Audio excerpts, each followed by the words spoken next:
Coming up on Wrestling Life. I've always been terrified of being normal.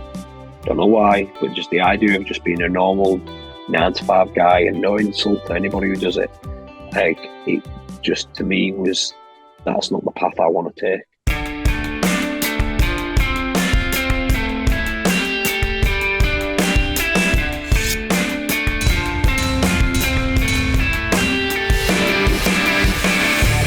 Welcome to Wrestling Life with Ben Veal, the show that features real talk from real talent. Hello and welcome to this, episode 1, the debut edition of Wrestling Life with me, your host with the most, Ben Veal.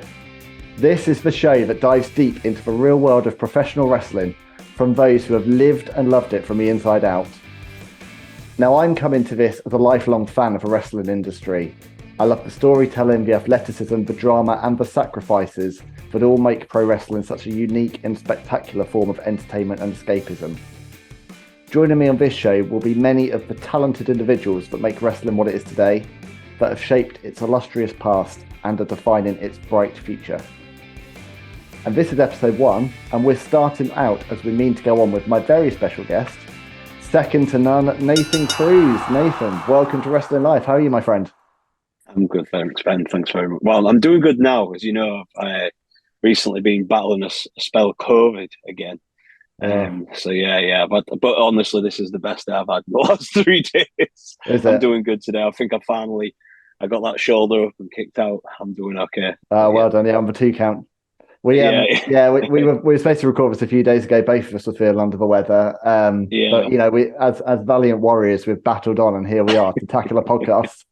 Yeah. So look, I'm not going to ask anything else before we immediately tackle your room that you're in. So if anyone that's watching this on YouTube, Nathan is in the elephant in the room is Nathan's bat cave. So tell me about this, this incredible room of luxury that you inhabit.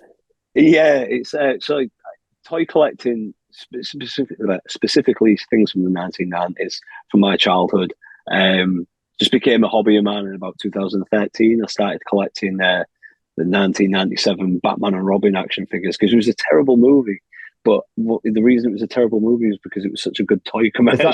That's the one with Mr. Freeze, yeah? With Arnie. Yeah, right. That's awful. And I, like Mr. Freeze, actually from the comic books, he's one of my favourite villains because I think he's actually got a really interesting backstory. But either way, yeah. So that spiraled into then collecting like things like the X-Men animated series, Spider-Man animated series, obviously Mighty Morphin Power Rangers, which was like a huge thing for kids in the 90s. Yeah. I'm a big Godzilla fan from the official like Japanese original movies. I used to love watching them as a kid. So I've got a bunch of stuff like that, and a lot of comic books in here as well. Like that's one thing that I try to do is like just as some downtime for me is give myself about a half hour to an hour every evening to just come sit here on the bean chair and just read and kind of honestly it's just an escapism. It's just that little thing where I can just remember what it was like to be a naive child and not know about the issues of the world and stuff like that. And but you like me, you have to shove it into one room because all of my toy collection has to go into one compact room. Yeah. Like I'm very blessed that my fiance lets me have this room. So I take that as like a solid compromise that I don't have to litter stuff around the house for her. And this was something cool that I got to do just before lockdown. We did the YouTube channel called Inside the Toy Room. One of my very best friends since I've been a kid, Andy, he's a very talented video editor, and he wanted to just give something else a go because the only thing he's really edited is wrestling. So he wanted to just give something else a go, and we did this little channel on my toy collection, and now it was ever growing. And it was cool. It was enjoyable. It was something cool I got to do with one of my best friends as well, which is something that means a lot to me. That's awesome. And are there anything wrestling related in sight, or this is your room escaping the world of wrestling? Yeah, I don't really. I've got one thing, which is this Sting figure here.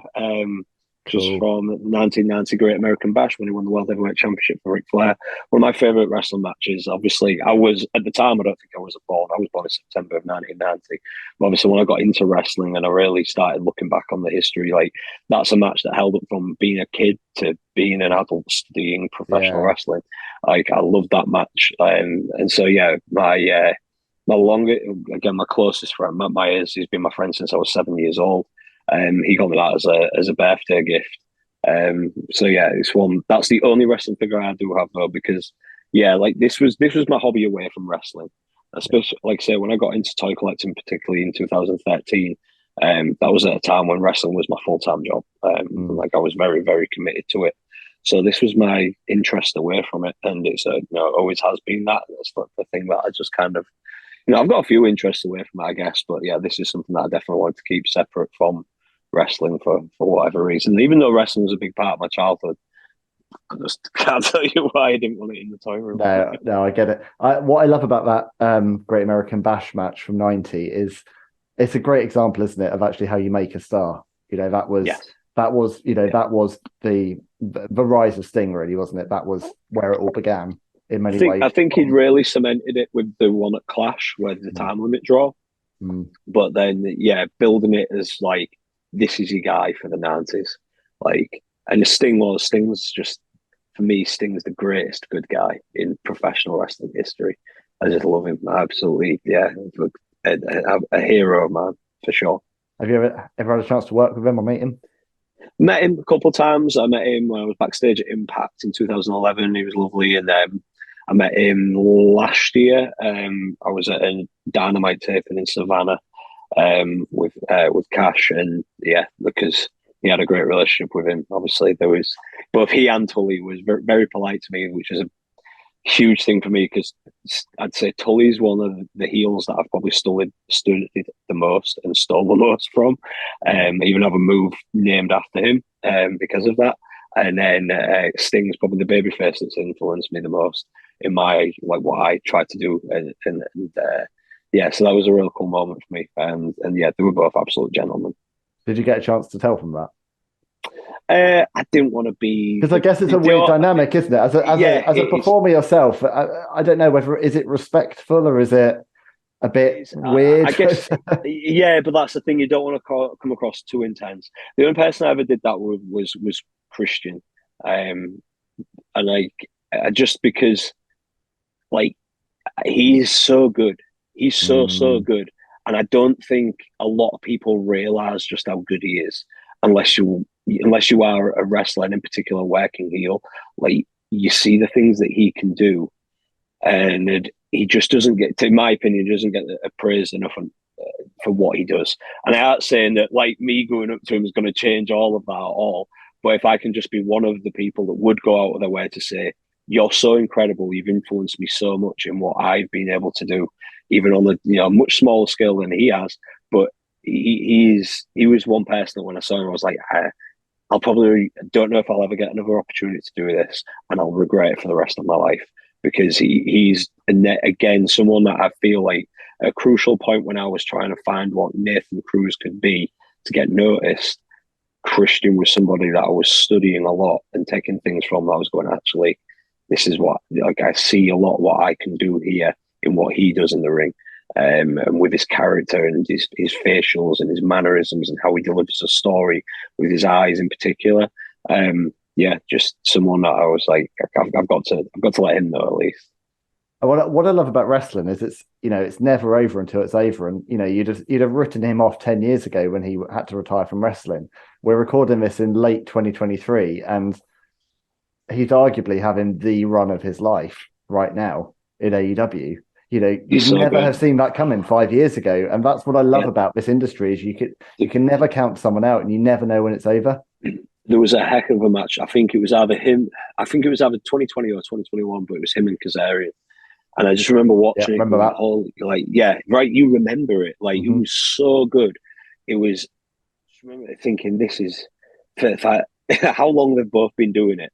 And then you almost feel guilty on yourself when I, like, sometimes I've been wrestling 17 years, and I'll have, like, little pains or whatever, or things that'll annoy me and frustrate me. And I was like, I have no right when they can still perform like that. Yeah. Like, I've got to shut up and step up, because these guys, like, it was an incredible match. And then he's just been so consistent. The run he had in TNA, the stuff he did with Randy Orton in WWE, just an absolutely workhorse, an absolute workhorse.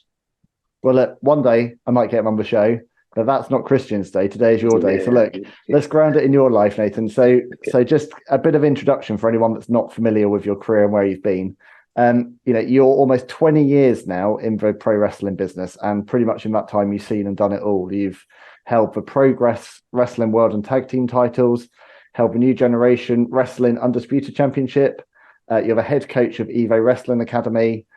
You've traveled the globe, and you've got a heck of a story to tell, and we'll spend this journey kind of looking through your awesome journey and what you've learned along the way. At the time we are recording this episode, you are at match 1,857 that you've competed in. That's correct. Let's go. Yeah. That's insane. At the age of 33, that's incredible. Let's go all the way back to match number 1 if we can. What are your memories of stepping into the squared circle for the first time, and what on earth was your journey to lacing up those boots? Pure anxiety. Like this, and it was on such a small scale. It was just a community centre in Hull, and I was walking through the same door that all the fans had just walked through to get to the seats. About 60 people, 70 people, something like that. And yeah, it was just a spot in a rumble. But at that time, I was 15 years old, and it was, this is all I've ever wanted to do. And I did, since I was 10 years old, I knew that. Like, I'd watched wrestling all my childhood. My dad used to watch it, and I used to get a master tape from my uncle. They had Sky, we didn't have Sky Television, and it'd have like all these cartoons and stuff that's in this toy room. It'd have all that on it, and it'd have WWF Superstars. I think it would have been WWF Superstars. At the time, I was too young to remember what WWF show it would have been, but I remember some of the vivid characters of the Bulldog. I remember Bret Hart because of the pink, and I remember the Undertaker. The Undertaker was my guy. I grew up like. When we got to WrestleMania 17, which I think a lot of people will agree is the pinnacle of anybody who watched wrestling in our time, Taker going to his hometown, Houston, Texas, against a hell of a match against Triple H.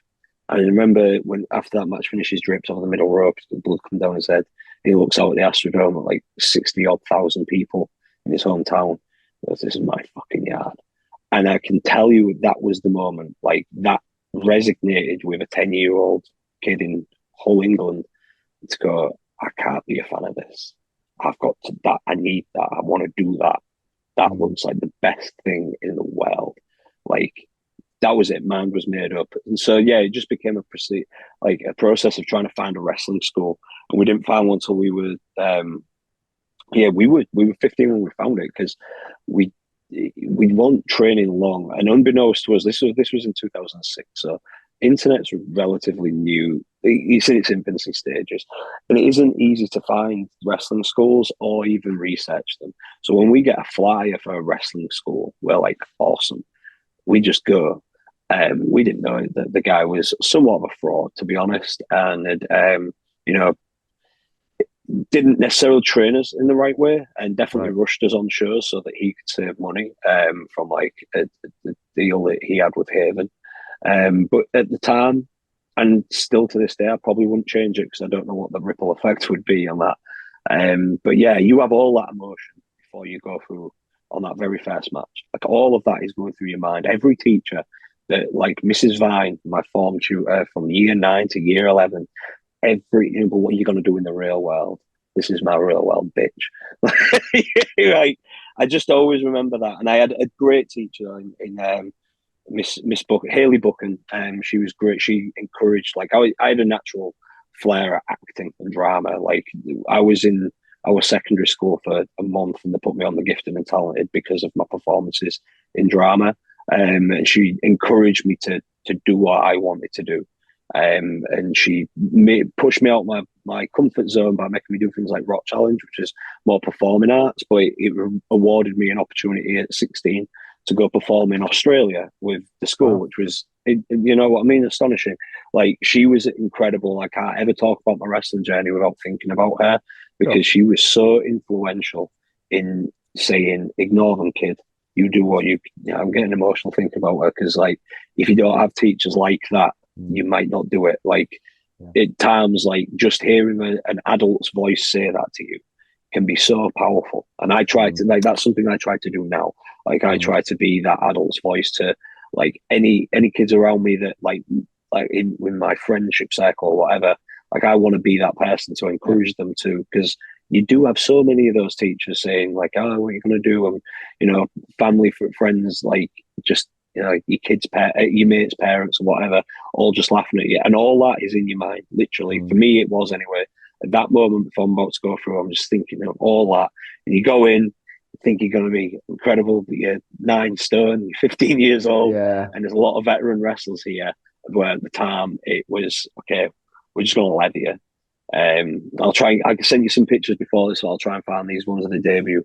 But my first match, like someone leaves a handprint on my back, and I'm trying to find the camera out. Like I swear you can see the lines like in his hand where it walloped me. Like, and that was just kind of it. They just battered us. Got a bit of intentional hazing. Like 100%. Yeah. Like, and the thing is, like, and I liken it to parenting. Parenting's gone on through generation and generation and generation. It's become more understanding and progressive. As well, if you go back to like the 40s, the 20s, kids were getting belted. Even as the 60s, people like it was fine for a teacher to take a belt to a student, and that is obviously it watered down into wrestling. Like I was very fortunate at one stage in my career, I was learning from Robbie Brookside, or was around him at least on the road, and he'd tell me stories when he first started. For the first year, they didn't even tell him that wrestling was predetermined. He just went in and got the hell beat out of him and stretched, and he had to learn how to shoot wrestle. So and then the generation after that, it was a little more relaxed. And so I was at the next stage where it was like, okay, we'll rough you up, but you don't have to actually like fight for your life with adults, even though you're 15 years old. Like it was a bit more understanding, and now my generation were a bit more understanding, and I think it just progresses like that. I hold no animosity to any of those fellas that did that. Like if anything, like it taught me to fight back.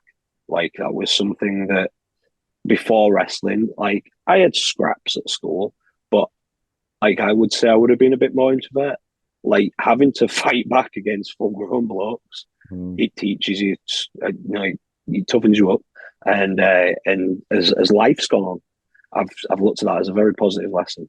Like actually, like I don't fear people anymore, because it can't be worse than what some of those blokes did to us. Like and even like I remember, I'm not going to mention the person's name, but one of my very early matches with All Star, someone like dislocated my thumb on purpose. Like, and I knew they did it on purpose, and I just had to grin, bear it, tape it up, carry on wrestling through it. You'll see some promo pictures from like that time in 2010 where all my thumbs wrapped up because that's what happened.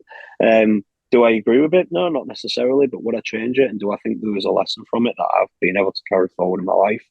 Absolutely. And again, it's just things that I just wouldn't change. Like I say, I hold no animosity against them towards it for what they did. It's a tough old business, and it's one that, unlike many other kind of more traditional sports, has always struggled for acceptance. And it doesn't matter how mainstream it's got, it doesn't matter how many billions of dollars it's made or how much it's infiltrated the mainstream, professional wrestling still struggles for that overall mainstream acceptance. And I'd imagine there's an element of especially talents that are, seeing the next generation coming through in those days, wanting to ensure that you've got the necessary respect for what they do. Yeah, I think that is what a lot of it is that, for me as well, I think back to how difficult it must have been for Robbie. And I think, God, I was lucky. I was privileged. And that's, again, like, just knowing those lessons, like, and a lot of people don't. And I get, it is, things change, but I'm quite big on respect. Like, I think, like, but that is me in life, like, not just within wrestling. Like, if a bloke comes around and fits a carpet for me, I'll shake the hand and say thank you. Like, it's just me. Like, I'm like, and I think there is something that's phasing from wrestling, and I don't know if it's a good thing or a bad thing. Like, I understand, like, some people do think that it can be abused, and I've seen it be abused, and it isn't good when that happens, because it then does sour what the actual thing is behind it. which is like you just said, it's respect. Like anytime I've shook a hand with a veteran of mine, like a Robbie Brookside or a James Mason, people who came before me, if anything, it's hey, thanks, because I get to do this now because you took care of it when I was too young to. I was just buying a ticket to watch you do it. And now I'm alongside you and I can probably learn a few things from you that I can hopefully do it as long as you've done it and take care of my body as well as you have. Like, or do you know what I mean? Like, go learn from the mistakes that you may have made. And yeah, I mean, I was fortunate to have some great veterans to teach me a lot of those lessons. Frankie Sloan being a great example of it. But yeah, like it's one of them things. Like times change. That's it. This episode of Wrestling Life is brought to you in partnership with our friends over at Legacy Sports Nutrition. Take your physical and mental performance to the next level with Test X9, the natural testosterone booster.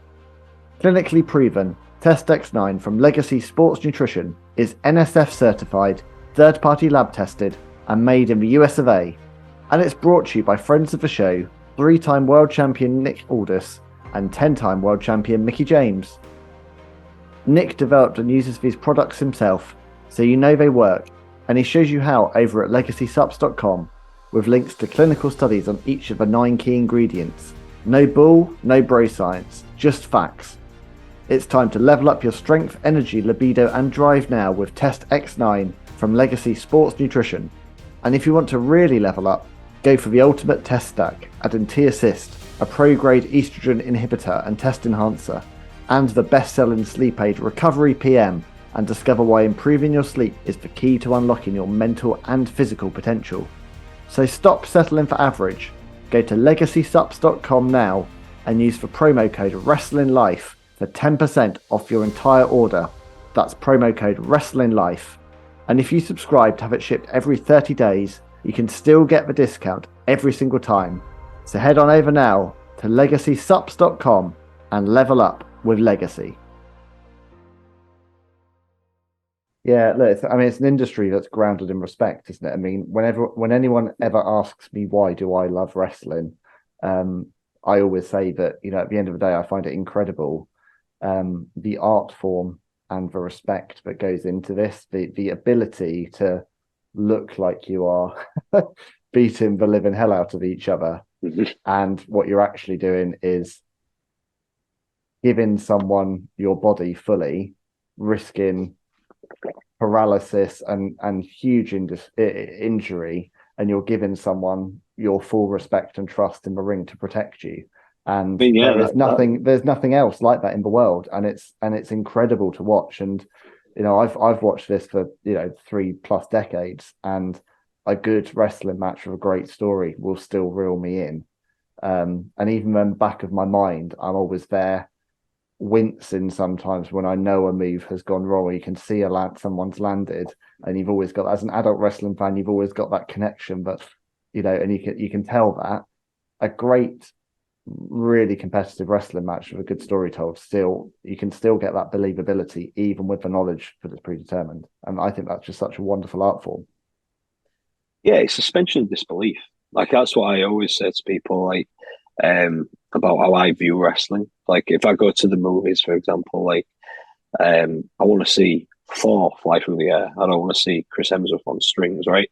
So I kind of view that with my matches as well. Like, there's particular things that I might not enjoy because I feel like, but come on, this is supposed to be a legitimate competitive match. Would that necessarily happen? But no, I completely agree with your point there. Like, in that analogy, I think it is. It's like it is a movie. It's a real life movie come to life, and if you suspend your disbelief, you can invest your emotions into it, and then you'll enjoy what we're doing in there. Like, I say this to anybody who isn't a wrestling fan: like, just watch it like you'd watch a movie, and just imagine, just imagine, essentially, just forget about it. Like, you watch a play, like you watch a movie. It is physical theatre in a lot of ways, as much as it is a sport, and it is because you have to be so conditioned to do it. But yeah, it is a physical theatre. At least that's how I've always seen it. How do you describe yourself when it comes up in conversation? You're at a dinner party or something, the first time. Oh, hi Nathan. What do you do for a living? What's your elevator pitch? I try not to talk about it because, like, obviously, at this point in my life, I always wanted to, obviously, because it's like that's all I've ever wanted to do. But because you get used to the same old questions, and because I've been in situations where people, it's just like they enjoy being so negative that I was like, I can't deal with that, and that I might end up. It might be a thing that we could have eventually become friends or got on, but because you were so strong opinionated on this at the start, and I'm so strong opinionated, obviously, then I'm just never gonna like. And once I've my hand made up, like I can't be asking this person. Like I don't know. I do try to avoid it, but if it does come up, I just say like, yeah, I'm a pro wrestler, and it normally follows what like wrestling or like WWE. You know, it's kind of yeah, like the WWE type of thing, like a bit more like that. Yeah, it's like a show, and that's kind of how I'll leave it. And then when I always get asked if it's fake, the answer I've always given is it's fixed. It's not fake. Like I'm admitting that to you. I'm admitting that we know what's going to happen and how it's going to happen. We train to avoid serious injury, so that the moves that we do are still going to hurt, but they're not going to injure you. The strikes you're going to take are still going to make contact, but it's not going to knock you out, or hopefully not draw blood. But you're still going to feel it. Like I felt every forearm to the neck, trap, head, my back, uppercuts to the chest. Like you feel everything. Like you just, in order for this to be that good and to mass people, it has to have that contact. It just does. You know, like you can definitely get some people great light workers. Like I'm quite proud of my punch, but then there's some people that I tell them, look, if you can't pull it, like I'd rather you just potato me. Like Adam Maxted's a real good friend of mine, so I'm sure he won't mind me sharing this story because we just laugh about it every time. But there was a point we do the Butlins runs in the summer for NGW, and this might have been around 2018, and the setup for the tag team match at the end with like me and Lucas Steele jump Robbie X in the ring, start beating on him after he's won the cruiserweight match. I'd hold him up and I'd got to hit him with a title belt. Adam would come running down and make a big save. And like as he would, he'd like Lucas would get out of dodge, and then I'd be like, fed to the slaughter. And each punch, he'd be going, I'm sorry. Punching me in the head, and I was laughing as I'm feeding around the ring, taking that last bump from his doing. Don't worry, Adam. And he knew, like, that we'd always, when we get to the tag, there was always a point where he'd be pulling me out on the outside, and I'd block him. And he just, I remember once I just blocked him and he was laughing before I even threw it. He just big grin because he knew what receipt was coming, and I just, right in the head. Oh, we just laughed about, it's your mates. You just kind of, you laugh even more about like when that stuff happens. But going back to the point, I would rather him give me 5 potatoes in the head every night than it look hokey, than anyone look through what we were doing and say, come on. Like that to me, instantly, can't stand that. Especially doing something like a Butlins tour where you're not performing to converted, are you? You're there as an attraction. I'm sure some are, but thank you. Like so many people don't realize that's the battle with those shows. Everyone assumes. I feel so many people. No, you're the entertainment. You're let's go and watch some wrestling. I remember Big Daddy. Exactly, and like and I think so many people have this misconception of the holiday camps being easy. You have to convince a room full of people who might not necessarily be wrestling fans. They've got to invest their emotion for the next hour or two in what you're doing. And I swear to God, half of those parents don't want to be there. They're like, exactly. Some of the best advice I ever got was from William Regal, and he was WWE tryout, and he said, "Don't work for wrestling fans." He said, "Work for the dads, for the mums, for the girlfriends that get dragged to the shows that don't want to be there. The people who are sat there thinking what we do is a load of shit. Because if you can convince them, if you can make them feel something, then you're growing our audience for one thing. And then if they're enjoying it, guarantee it that the wrestling fans are then going to be enjoying it as well." And it was, it was something that really did resonate with me, and think back to like a lot of what I'd done with All-Star Wrestling at Butlins at that point. And yeah, going forward, I thought it was a powerful lesson that I really applied to my wrestling, because that was what we was kind of doing there. You were having to convince those people every night, whether, like I say, it's camp show wrestling is, to me, it's whatever you want to make of it. If you want to just go out and be hokey and rely on the easy things like that, that's on you. But for a lot of people that I've befriended over the years and the matches that we've had, we wanted to go out there and actually work hard and show them you need, for a show like that, you need both, don't you? Because there will be an element of the audience who are expecting hokey, who are expecting comedy. You're there for light relief whilst people are there on holiday. So there's probably a combination of, it's a bit like I've heard Bret Hart talk about this, like it's a menu, like there's different dishes. A variety show, yeah. A 3 hour, strong style, hard hitting pro wrestling fan for the informed audience probably isn't what you always need at Butlins. You need a bit of both, don't you?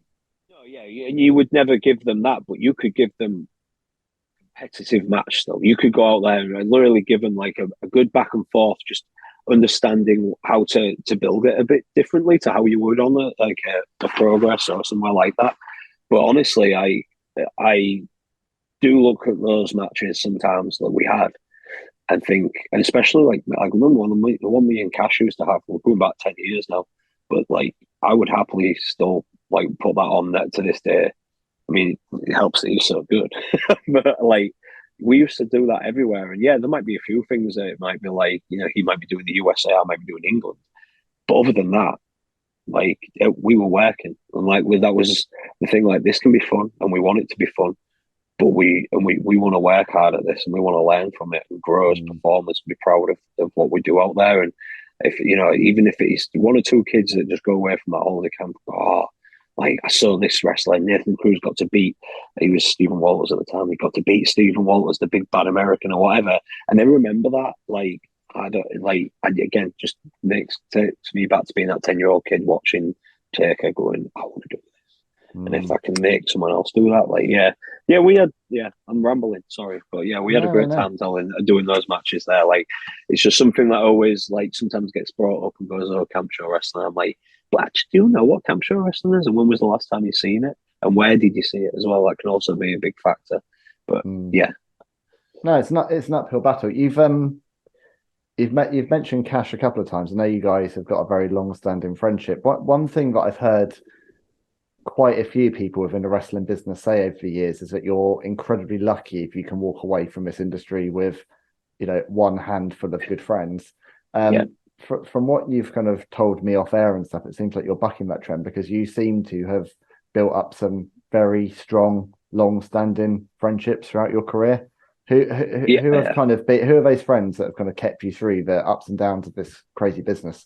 Yeah, you know what? Like, I'm so blessed. I really am. And when I sit and think about it, that's the thing that means the most to me from all of this, is the fact that, like I mentioned, this 10-year-old kid from Hull, and one of my best friends is from North Carolina in the United States. That wouldn't have happened if it weren't for wrestling.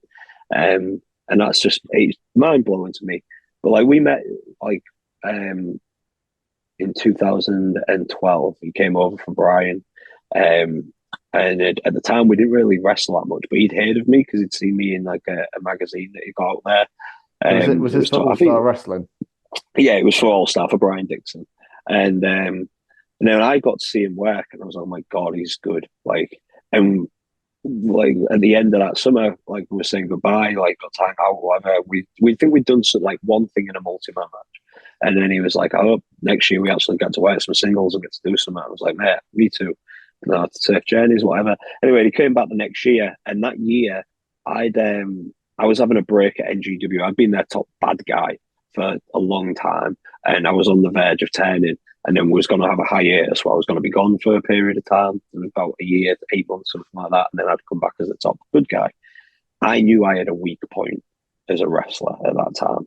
I had variations of Nathan Cruz as a bad guy, but I not quite found him as a good guy. So I'd asked Brian if that summer I could work as a good guy and just kind of work on that stuff.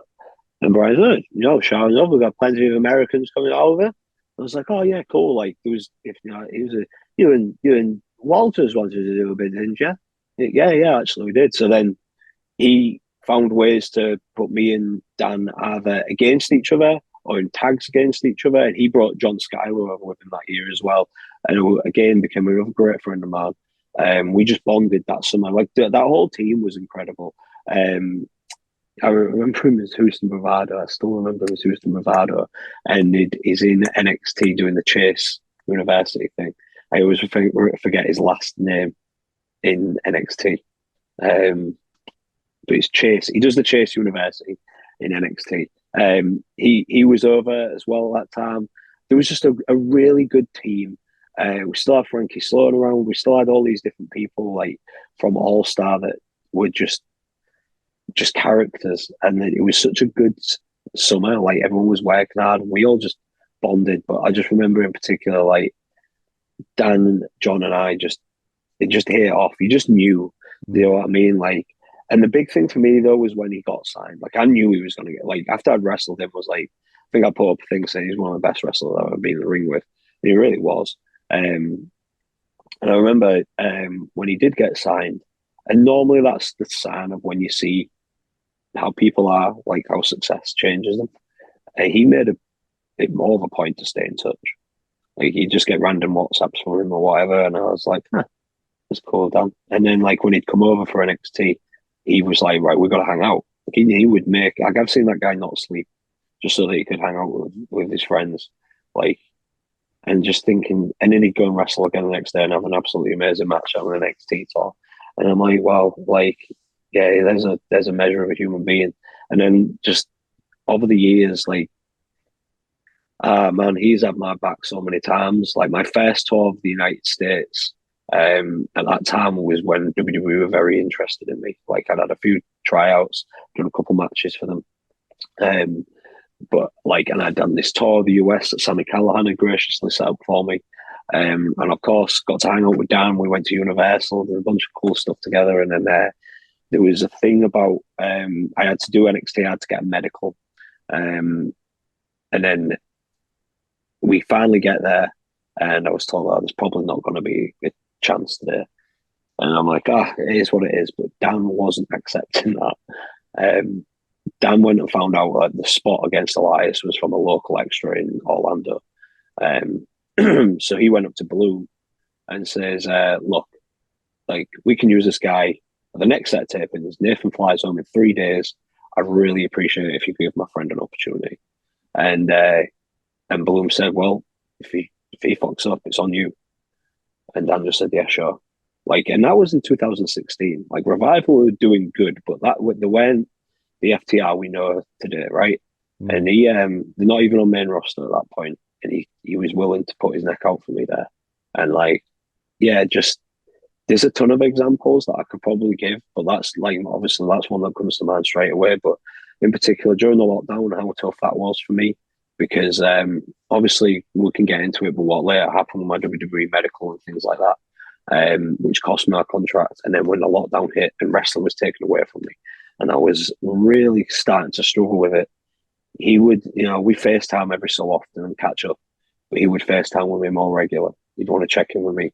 And when things got real bad, like he offered me a great escape to kind of come and fix my head and stuff like that. And he's always there for me. Like, even if I just want him to you mind if we watch a match back, man, he'll give me feedback. And just knowing him and all the things that he does away from it, like, yeah, I've told him this a zillion times, but I was supposed to get married in 2020 before the lockdown, and he was going to be my best man. And the reason being is because he's the best man I know. Like, he literally is. Like, he does so much that people don't know about for other people, and that's his business. So I'm not going to go any further than that. But I have so much just respect and admiration of him as a friend, and I'm very proud to call him a friend because, like I say, he's had my back so many times, and the same goes for Skylar. Skylar, just at a time when I was really, really struggling, and roughly around mid 2022, I went out to the States for a couple of months, thanks to Don. And John spent a lot of time talking to me, just hanging out. And if anything, we were both venting because he broke his leg during lockdown. He had to have knee surgery. Sorry. He'd been through a ringer himself, and the only thing we could do was just sit and make each other laugh, and we did. and that meant a lot to me. I think, and I don't think John knows just how much. And likewise, I remember when John went through some stuff just before lockdown, and I was able to get him out here and get him on the NGW Butlins run so he could clear his head for a bit. And we were busy wrestling every day. I mean, when you do them, you wrestle every single day. Like you're on the road, boom, boom, boom, town to town to town. And it gave him a chance to escape and chance to kind of, free his head and focus on what he loves, which is wrestling. And then, he said like he really, it was cool to be able to do that for him. And he's more than done that for me as well. So yeah, it's cool as hell that I can sit here and talk about two guys from the Carolina, like John's from South Carolina, he's not from North Carolina, but from the Carolinas in the USA, who are a few years older than me, and they've meant so much to me in my life. And I've got friends from Australia, Sean Custom. I was a groomsman at his wedding recently to Zaya. That was beautiful, and it's just wrestling's just given me so much, so many blessings like that, and people in my life that have meant so much to me on the way. Rampage is to this day like a big brother to me. He always will be. I think we've kind of accepted that will always be our relationship no matter how old we get. Even though we're kind of now like there's a little bit more of that, we've been around a bit, haven't we, Ollie? Yeah, veterans now. Yeah, and he's been around a lot longer than me. Like Ollie, when I first joined All Star in 2010, I think he'd already been wrestling like 8-9 years at that point. And he took me under his wing. He saw something in me, and he wanted to help me. And he didn't know this when he decided to teach me, but I thought he was the best wrestler I'd ever seen live. Like I remember I'd wrestled him in my first All Star match, and he was great. But then I watched him in my third All Star match. Watch him and Dean Hallmark from the stands in Croydon Fairfield Hall, and I turned to the person I was watching with, and I was like, "On about Rampage, and he'll get signed to WWE. He's incredible. He's absolutely incredible." And then that was in the February. In the April, he got signed to his first deal at FCW. But yeah, he was just a great friend, just a great mentor to me. Really was. Taught me so much about wrestling, so much about diet and nutrition, or how to survive on the road. Just proper big brothered me, and for better or for worse at times, telling me like the amount of times if anyone's going to pull me on my shit, it's Ollie. And then I've got all the time in the world for him. I can't tell you how many times he's given me a second chance. But he's gone, for God's sake, I've pissed him off that much. And then it was funny because I ended up in a similar situation with someone. I'm not going to say it because I'm very proud of them and the person that they've become, but I was going through a similar situation. And I kind of vented to Ollie a bit about it. And he was like, just sounds like you, mate, when you were that age. And I was like, yeah, fair point, Ollie. So that's what he's still teaching me to this day. Even if he's just friends are there to ground you as much as anything. I mean, what you're saying about a friendship there in lockdown. I mean, I was at the lowest personal ebb I've ever been going into lockdown. So kind of late 2019, early 2020 was the lowest point for me mentally, really struggling with depression, anxiety, not really realizing at the time how bad it was getting. I lost my job. I did an interview with Matt Cardona because we both lost our jobs on the same day, albeit very different. Me, senior PR agency role in Bath, him, WWE, but we were both let go on the same day. We both had to kind of re-find our lives and identity when the thing we were working towards is taken away. I had a group of friends from olden days, from university days, who kept me grounded during that. We, a little WhatsApp group. We had a little ritual where we watched one episode of Cobra Kai every week. We were like, no, we're not going to binge this. This is brilliant. And let's face it, there's nothing else to do. So we literally would save up our one episode of the week, catch up, talk about how we were doing. And I remember when we got to go on holiday together in late 2021, having had 18 months of Zoom calls, really, because we were like determined if we're going to do it, we're going to properly go away and have some time together without all the weird restrictions. And I was just so thankful to those guys, and I remain so thankful because they kind of got me through those little Monday evenings together, just shooting the shit and watching some Cobra Kai. But it felt normal again. I can only imagine. I mean, my world felt like it was ripped from under me in my day job. I can only imagine how untethered you must have felt as someone who, you get that buzz and a lot of your purpose from wrestling in front of crowds of people, and suddenly overnight your entire reason for being professionally is gone. I can only imagine what that's like. The key word there's purpose. Like that was what. It's like, yeah. At the time, I think at first I was welcoming a break from wrestling. I've been wrestling for 15 years, and like when I was 19, that was when Brian Dixon offered me a full-time position on All Star Wrestling, which meant I was a full-time wrestler. And then by a short period in 2014 through 15, when I was saving up to get a bit of extra money for this house, that was when I had a secondary job alongside wrestling.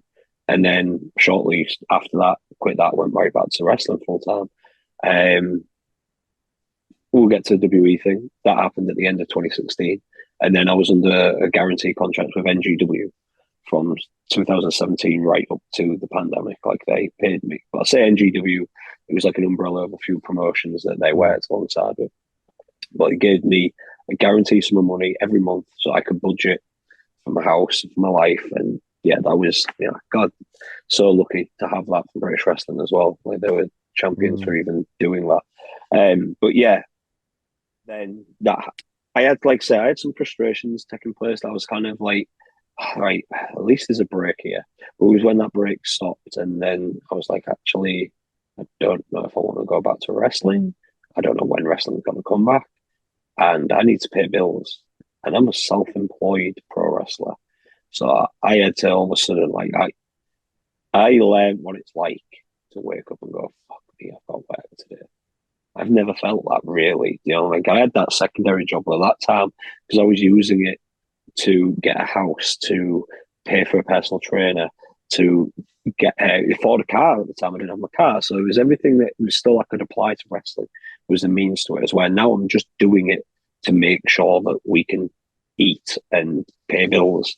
And I've been, to anyone who knows me, like again, Myers has been my friends, my best friend since I was 7, so he can attest if anyone can. I've always been terrified of being normal.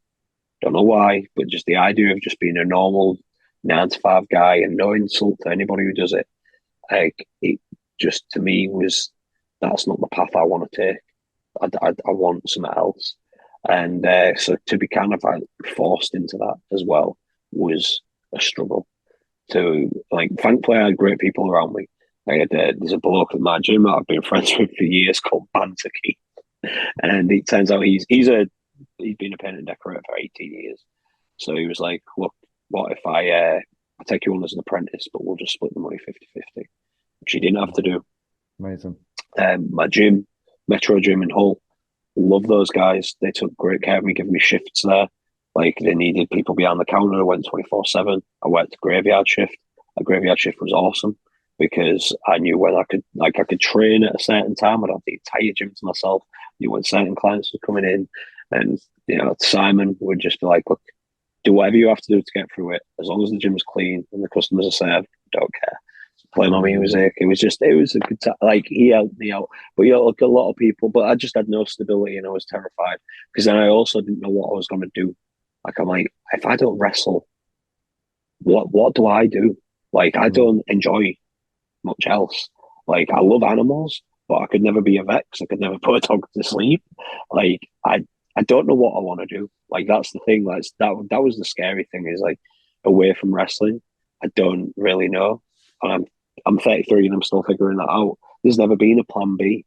Like, and then as much as people might have said that to me as a kid, like to me that was admitting that I wouldn't make it if I had a plan B. That's admitting that there's a possibility. And in my mind, no, I'm doing this.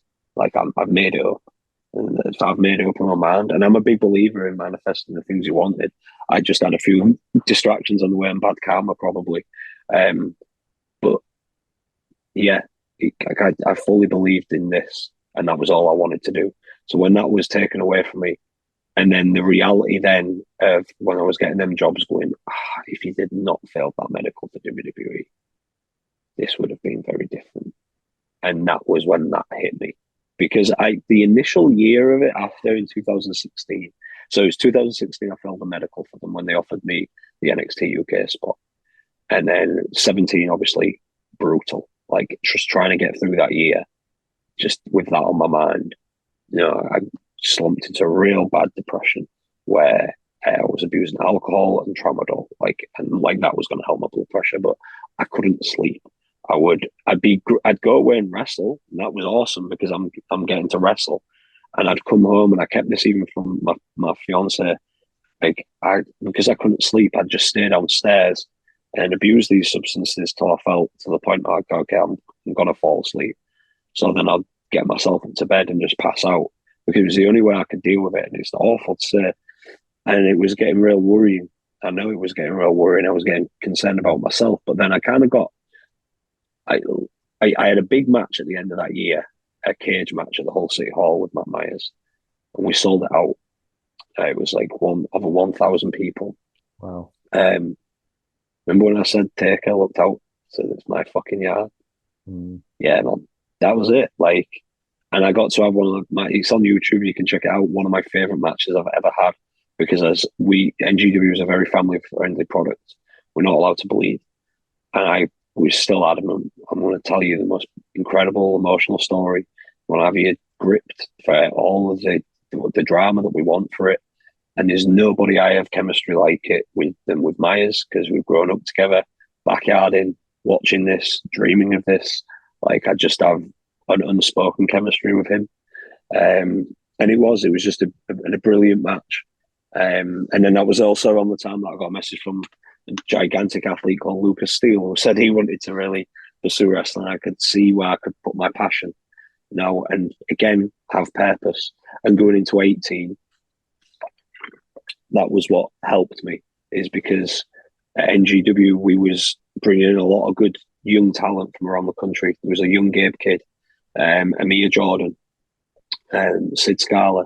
There was all these people that was then Kip Sabian that were joining our team, and they were turning to me for advice. Lucas, Max did. I'd say Robbie, but Robbie X has always been right there with me, if I'm completely honest. He's now above me. But there was all these people that I was like, okay, they're turning to me for advice here. And I can actually, here's my purpose then. You know what I mean? I can enjoy wrestling. I can give back. I can sometimes go out there and just show off if I want to and show how good I can be at this just to kind of wind them up or whatever.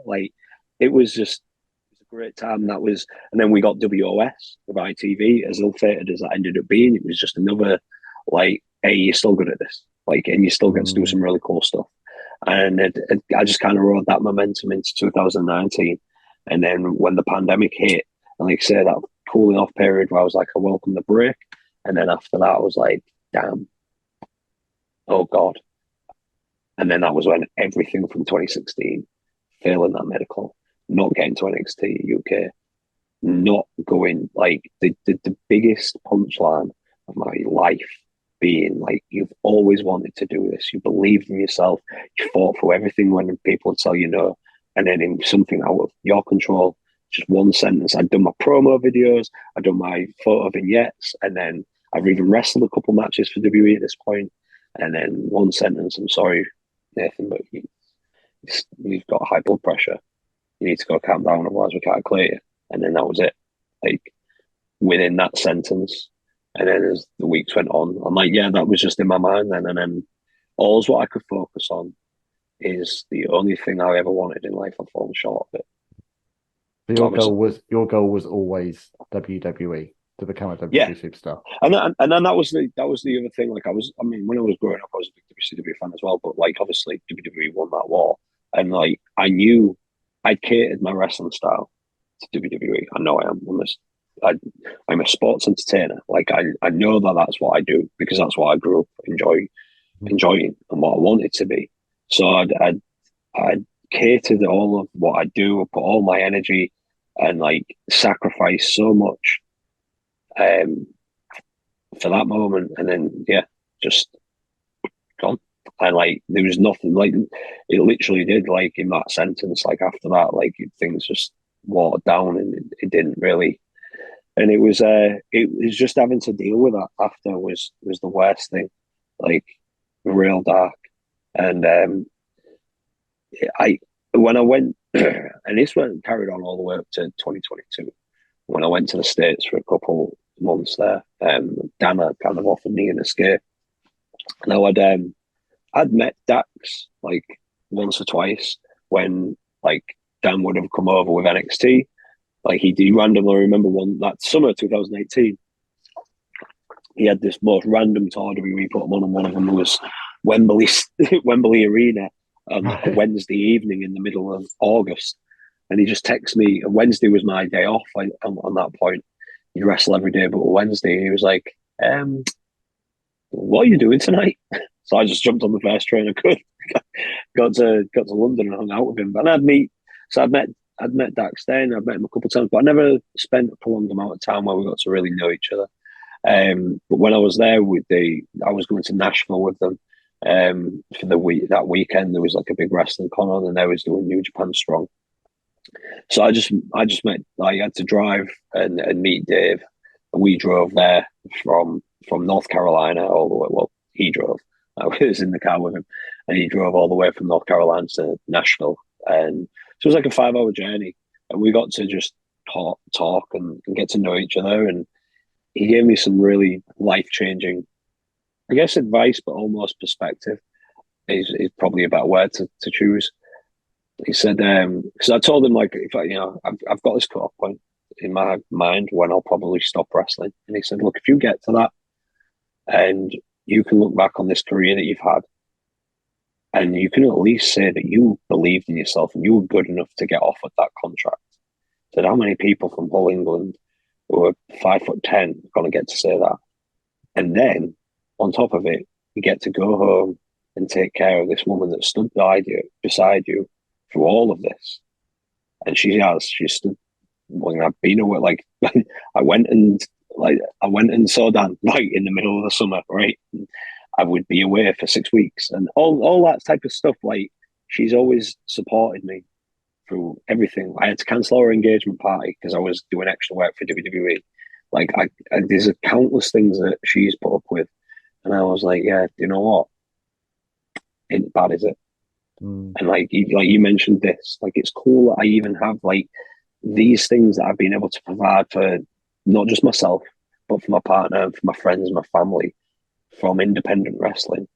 And and I know I have done some cool stuff in wrestling. Like, you don't sit back and appreciate it because you're so focused on the end, on the goal where you want to get to, that you don't appreciate the fact that no one can ever change the fact that I was the first ever Progress champion. Like, it gets mentioned every time. Like, I mean, you people, are you the first Progress champion? Yeah. Like, there's all these cool things. I got to be part of the WOS return, whether that was good or bad. I got to do all these cool things on the way that, like, I went to 8 different countries. Like, my time in France, I'd love if we've still got time to talk about that. And my first tour of the US, like, how incredible. We've got all the time in the world, my friend. Cool. There's like both those things, like, they really stick out in my mind as like amazing stuff that I never dreamed of selling out the whole City Hall with Matt Myers, my best friend, that we used to go and watch wrestling together at that venue. And then people will be paying a ticket to see that match.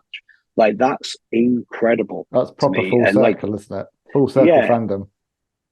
And then all the friends that I mentioned earlier, and then the fact that I can have all those memories and all those, and I cherish them. And then I still get to come home and enjoy all that I have here with my fiance, beautiful dog. I've got a chilled out garden that I've put a nice koi pond in so I can meditate by it. I've got a great circle of friends, and my parents are, just champions, just love them to bits. Like, I have a really good life.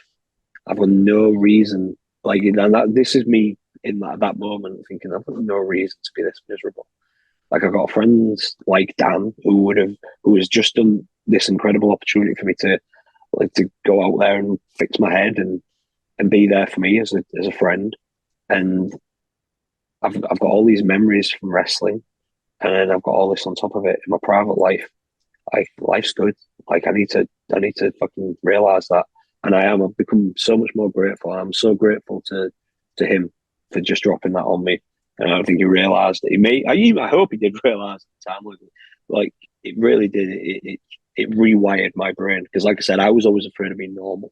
And then when you actually sit back and appreciate what sometimes normal is, you're like, actually, no, this is kind of cool. I actually really enjoy laying here on the sofa, just watching TV, cuddling our dog. Like, life's looking Yeah, forward to going to the pumpkin patch with our niece and nephew. That's cool. That's really absolutely. cool. And you did two things that a lot of men, we're not good at this as men, but you did two things. You took some time out for your head, recognizing the signs before it became more serious, and you reached out to friends, male friends, Yeah, and got support. And I think that's something that we hopefully learned from COVID and those lockdowns, is actually that male mental health is a very, very um, difficult topic, but we're not absolutely. good at talking. And You describing the friendships that you've had, with Cash, for example, going back 15 years. I've got those friendships with my friends going back 20 years. My, producer of this very show, I've known him since '02 or something. Like the thing I'm proudest of in my entire life, not my PR career, not what I've accomplished, it's not even in some ways maintaining the marriage and being a dad. It's actually the fact that I've got 20, 30-year male friendships, because they've taken work. I'm not an easy person to get on with. I'm neurodiverse. I have my challenges. I can be pretty prickly, as can my friends. And yeah, we're I not know great. I We're can. not great as Yeah, men, are we? For like putting up, it doesn't take much to be irked by someone, to be, to say the wrong thing and to suddenly cut someone off. And I think to have kept a friendship going from childhood to today, with all the stresses of modern life and all the distraction, is in many ways the biggest achievement we can have as a man. yeah, and yeah, it is. It is. I mean, I still haven't. I've only spoke about with a couple of people of how bad it got. Like, and I hadn't even told Dan that. Maybe I will one day. But it just isn't something that I feel like it needs to be spoken about necessarily, because he did everything he could and he got me out of it. And I'm very, very, not just him. My partner, she was a great part of that. She was so supportive throughout that. So Dave saying that to me, John making me laugh throughout it all, like all of those things, they just contributed. Like the Yeah. gym, And what I I love about explained. this, sorry to talk over you, but what I love about this is, and this is the very reason I wanted to create this show, and why I feel there's a real space for this. Two of those guys you're talking about who got you out of there, we're talking about guys who are in the middle of, they've done WWE, they're in AEW. These are guys who are, to steal their gimmick, but these are genuine top guys. These are people Yeah, that, and if you, and but they've got their own shit going on. they got their own shit, and they've got, have they got time for this? Well, yeah, they're making time for it, and that's the thing. We can all make time for other people and for friends, but sometimes it's easy to get locked down in our own life and our own busyness. And I think Yeah, that just says a lot about their character and their integrity of them as people.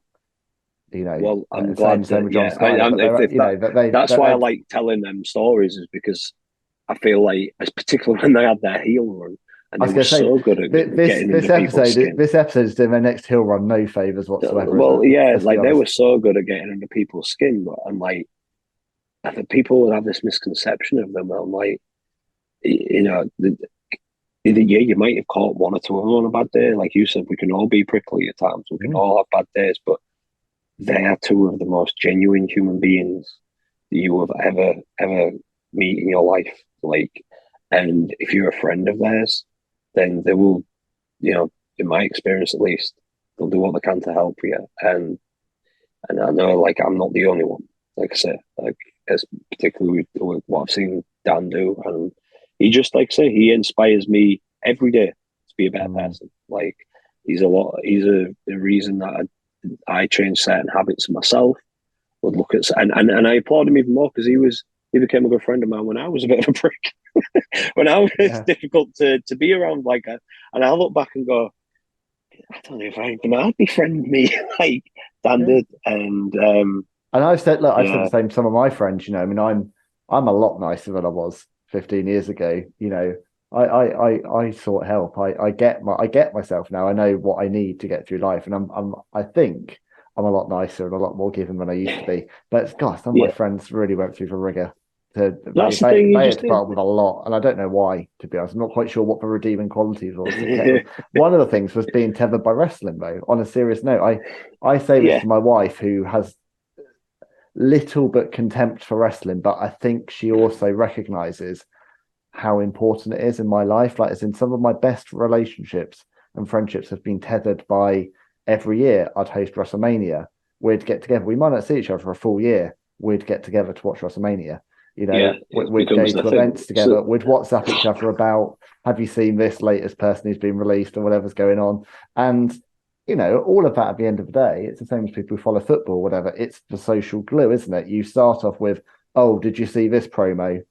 But then, how you doing, mate? You all right? What's going on with work? And without that social glue of wrestling and the storylines and the people and that behind the scenes stuff, I suspect some of my friendships would have died off a long time ago, because these are old work colleagues, you know, university friends, school friends. I've got friends away from wrestling. Like, there's a real good friend of mine, Joe.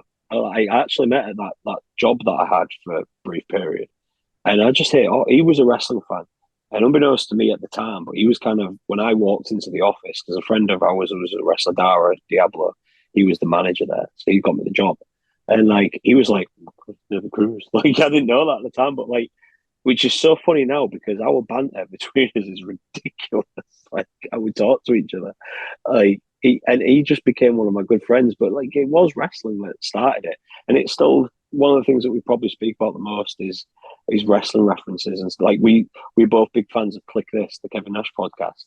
Like, so we quite often just talk about that. And again, he's just a carpet fitter called Joe, and but he's one of them just cool people that I've befriended and through wrestling. Like, and again, when he's gone through some stuff mentally, particularly with his anxiety, like, he was able to ask me for advice on certain situations that I'd done to help with my own mental health and things. And yeah, we again, like, you don't think about that at the time that you're taking the hits and sending, you know, and calling each other all the names under the sun, but when it comes to moments like that, you realize, like, actually, this is a real cool friendship. It's like, it's talk about that stuff at times, but it's important. It's definitely important. Yeah, it is. Going back to your kind of brush that you had with WWE, that I know came to a screeching halt when you got the news about your high blood pressure. What was your experience like? You got a brief foray into the WWE machine. What was that like? Oh, match up to expectations? Yes and no, mixed, I guess. So, firstly, like, when you do that first try, I had my first tryout in April of 2014, and when you're in that ring, you're looking at the Raw set, you're looking at an arena, and you're getting to wrestle in that ring and do all the drills and stuff like that. I at that time could not be more motivated. Like, that's everything that I needed at that point to say, you're not going to throw up and you're going to work your ass off. And then it does live up to that expectation from that point. You're within touching distance of your dream, aren't you? When you're seeing exactly. It. And just seeing it all, though, and seeing, like, you know, like, how people are, like, getting ready for the shows, you can just, like, I want this so bad. Like, so in that aspect, it definitely lived up to the expectation. And when I got to wrestle for them the first time, which was November of that year at the Liverpool Echo Arena, and it was me and Justin Sizem against the Usos, and it was a dark match for SmackDown. And it lived up to the expectation. I can tell you that. Like, I remember just walking out of that ring going, my God, like, as brief as it was, like, it was just an enhancement match for them, but like, I just lived my dream. Like, I just wrestled for the WWE in an arena as well. It was like, I think it was like 8,000 seat arena. Don't know how many they would have had in that night for SmackDown, but like, oh my God, like, it was just the greatest thing. But then there was elements of it that I certainly didn't like. Like, I love a lot of the artwork, and I know it's different to when they're doing TV to when they're doing live events, but I don't like a script choreographed, like, written down where they need to be. And I get it's for the cameras, and I get why WWE is like that. It is, I think, what a lot of people forget about is why Vince McMahon probably pushed the word sports entertainment so much, is that he uses wrestling as a theme to sell merchandise on a TV show. It's not necessarily a wrestling show. Like, and then when you kind of realize that, you look at it in a different way, and you understand, or you forgive a lot of what people might have frustrations with. Why do I have to tell an agent what corner I'm going to be in, and this, and why I've got to turn here, and all that stuff? But, you know, they're trying to create the best TV product that they can to show you in the best possible way that you can be. So I get it. but it doesn't mean that I necessarily enjoy it. And that side of it was a bit like, that was eye-opening. Didn't necessarily like that element of it, but if this is what I want to do, I will learn that and I will adapt to it because this still looks like the coolest job in the world. Then you meet some of those producers, and one or two of them are pieces of shit. And I won't mention that person's name, but when I was really going through it in 2017, I was in America again on another tour, and I went to NXT. I was invited there by Mr. Regal, just to check in, see how I'm doing, and things like that. And there was one of the agents, producers, I'd worked with in the past when I'd been an extra at WWE. Knew he wouldn't remember me, so I made a point of saying, "Hey, Nathan," shook his hand. He goes, "What?" "Nathan, nice to meet you, sir." "Whatever." In front of everyone, just walks off, and I'm just thinking, dick. And then later on, there was another interaction with him, and I remember speaking to a friend of mine who was working there at the time about it and saying, like, "What was that about?" It's like, it's just like that with everyone. And that didn't make me feel better about it. And it was also one of the things that actually helped me get over at that time, because it was mid 2017 when, actually after the failed medical, kind of helped me get over that. So I was like, wow, fuck. So I want to go into work and be spoke to like that every day for no reason whatsoever. I think when I'm already in a stressful environment. There's two aspects to that. One is, is that his equivalent of hazing? Going back to what we were talking about at the start, is it a generational thing? Is that what it's like until you got the respect?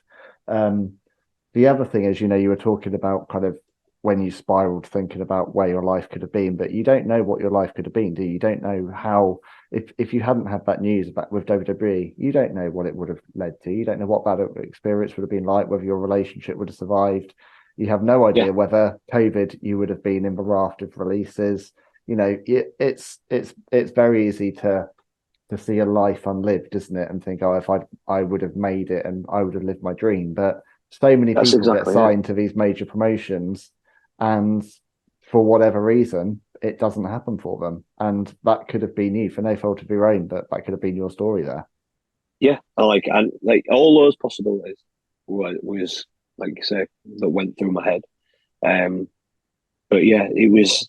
I just remember, after that meeting with that producer, just again something else that just didn't live up to expectation. Where I was just like, man, you'd feel at a professional level when you're entrusted as the role of an agent and a match producer, you'd at least be polite to people in the building that you might not know. Do you know what I mean? I wasn't even in wrestling gear. I was just in like smart gear. So I could have, for all that guy knew, I could have been in. I mean, he probably would have been clued up that I would have been an investor or a sponsor or representative of something or whatever, if that was the case. But I just, it didn't sit well with me. I just, again, going back to how I am with people, like, just don't treat people like that. No. And it just, the other thing I've learned though over the years is I've also learned the fact that you got to give grace to people. I've had interactions like that. You don't know what's going on in his life at that point. It's hard. It leaves a sour note, but I have learned over the years, and because I've been that guy to other people, maybe not quite as rude as you're describing, but I've certainly been offhand, not giving people the full kind of eye contact or respect that they need in a situation. And I think you just have to get that grace sometimes. It could have been anything going on in that guy's life, and unfortunately at that exact moment you came in was a really bad moment. You don't know. That was what I was hoping to rest on, but then when I heard he's like that with everyone, I was just like, wow, cool. Yeah. But yeah, no, I mean, just to answer your question, like there was things that did not live up to expectation in that regard, and that was somewhat disappointing. But again, it didn't taint anything in the sense of like I don't want to be here. Like it did obviously after, when I was like, well, focus, instead of focusing on you've missed out on it, focus on the fact that you won't have to wake up every day and be spoken to like you're a piece of shit. Like there's a positive to take away from this. You still get to wrestle, and there's on certain cases on those indies, I'll probably be getting to actually wrestle more than I may have been doing if I was under contract at that time. Like there's so many variables, like you say, and I might have been a guy that been pushed, but then I very well easily could have been a guy that was we're not going to use you, we're not going to use you, we're not going to use you. But keep showing up to TV and get to watch everybody else enjoy this, and you don't get to do it. But you can. But I still got to do all the indies. So it was just weighing it up, and to like say going into 2018 was a lot more positive because of those experiences. Yeah, and look, 10-year-old you holding up your replica WWF Championship, sees you 20 years on, and there you are. You've wrestled an arena show for WWE. Against two guys who end up going on to headline WrestleMania. I mean, that's a pretty cool thing to have done, isn't it? Yeah, exactly. Like, and that's, I always look back at that stuff now. And overall, like, I don't want to end this on a bum note with the medical thing. Overall, my brief experience with WWE, I would say, is positive. Like, I got to shake the hands of a lot of cool people that I grew up watching. I sat at the same table as Hulk Hogan to eat my lunch, which was pretty cool. Cool. Like, and then knowing how that opportunity came about. Did you manage to keep your cool and just pretend you're just one of the boys? I chose to sit with him. Like, nobody wanted to sit on the same table as him. Really? And I was stood there going, no. When else am I going to ever have the opportunity to say that I got to eat my lunch alongside Hulk Hogan? So I said, do you mind if I take the seat? He was like, sure, brother. Well, I can sit down. And I had like my wrestling gear on, and I think he just kind of figured that I must have been trying out today or whatever. So he just asked me if I'd try it out. I said, yeah. He was like, oh, hope it went well, brother. And the fact that he was like, oh, yeah, I remember when we sat down, he was like, I'm Terry. Like, you are. You have to introduce yourself, my man. Like, yeah, that was, I mean, I'm familiar with your body of work. I may have seen you wrestle once or twice. Like, yeah, you kind of a pop culture icon. I kind of know who you are. I was listening to an interview of him recently, a very, very humble interview, I thought, where actually he was talking about how he's very, very grateful that people still recognize him, and he's very grateful that he still gets the opportunity to be in this industry when so many people of his generation don't have that anymore, and he's still deeply connected. One thing I wanted to ask you touched on it, but World of Sport, when World of Sport came back in 2018, for a brief window, that felt really exciting. ITV, mainstream, World of Sport, we're getting prime time. Didn't really live up to the mark, but that is nothing on the basis of the talent roster, because that talent roster was stacked. Jim Ross on commentary, I mean, that was heavyweight stuff. What was that experience like for you, being part of what ended up being, I think it was 10 parts, wasn't it, before it got the boot? Yeah. Well, yeah. So again, mixed, frustrating, obviously, and rewarding at the same time. Like, I had a great time doing it. It was, the way that they kind of originally booked me and Adam, I don't think they had great expectation for it. I knew that the people helping write it were, because they were involved in wrestling, but I don't think the ITV producers were expecting what me and Adam did to be as investful as it was. Like with the way we did the ladder match and things, but it was just, I loved doing it. I loved the tour after, like some of the biggest houses that I've ever wrestled in front of. I really kind of got to know people in wrestling that I didn't necessarily, like, we shared change rooms or whatever, but we're not really befriended. Like, that was cool. I actually got to, like, Shah would be one that I'd definitely take an example from with that. And it was just, overall, I don't mind sharing this story. I remember when me and Adam got invited to the premiere in London to watch this. So we watched the first match in the first show. In the first show, I had a tag match on, me and Adam against Doug Williams and HT Drake, and there was a little bit that I'd put in the middle of the match to tease the tag, and it was we essentially, I'd made a blind tag that the babyface didn't see anywhere then come in.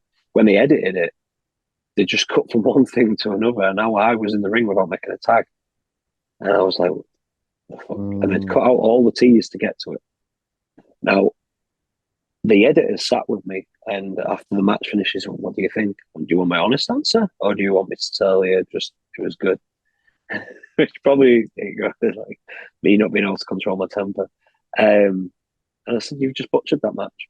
So do you not understand? Like, you've made the referee look stupid, you've made me look stupid, you've made the good guy look stupid, all because you didn't think, oh yeah, but we had to shave some time off the match. I get that, But you didn't though, because we was given 12 and we did 11:38. Remember that so specifically because I was adamant about keeping my times. And I said, either way, if you had to take some of the time off, this is why originally when they went to edit it, wrestling people involved in wrestling said, let us come into the. They wanted to edit it to begin with. They said no, which is fair enough. So they'll at least let us be in the cutting room. Let us assist you with editing it. ITV was, no, we've got this. We've got this. We know what we want it to be. This is why it was so crucial to have them in there, because ITV ran away with what they wanted to do with it, and it was a mess. It was an editing. I'm so glad you said that, because that's where it was unwatchable as a fan. Exactly. I heard that many times. I'm seeing guys like you. I'm seeing Will Ospreay. I'm seeing David Boy Smith Jr. I'm seeing all these incredible talents, and then I'm watching this crazy camera angles and continuity. I'm like, I don't even know what I'm watching, but I can't keep up with it, and it's hurting my head to actually watch this match right now. Exactly, and this is the other thing. My other point of view of it as well is, you ever really watch a TV series, the first series where there isn't teething problems? Even if you go back and watch the first episode of The Simpsons, and the first series of The Simpsons, that house is all over the bloody place. Yep. The first series of The US Office, he's still trying to be David Brent. He's not trying to be Michael Scott. Everything has to work out and figure its way out. And that was where I will say fans be a little more careful about how critical you're being of something. Because the reason it did not get picked up for a second series was because of that response. Is where if we just said, oh, they've already, because clearly we'd already filmed it. Not like we're filming it week to week. So it's been filmed in bulk already. It's already been edited. At this stage, there's nothing we can do. Just, it was, it was what it was. It's a shame about the editing. Hope they rectify it for series 2. That should have been that would have been my.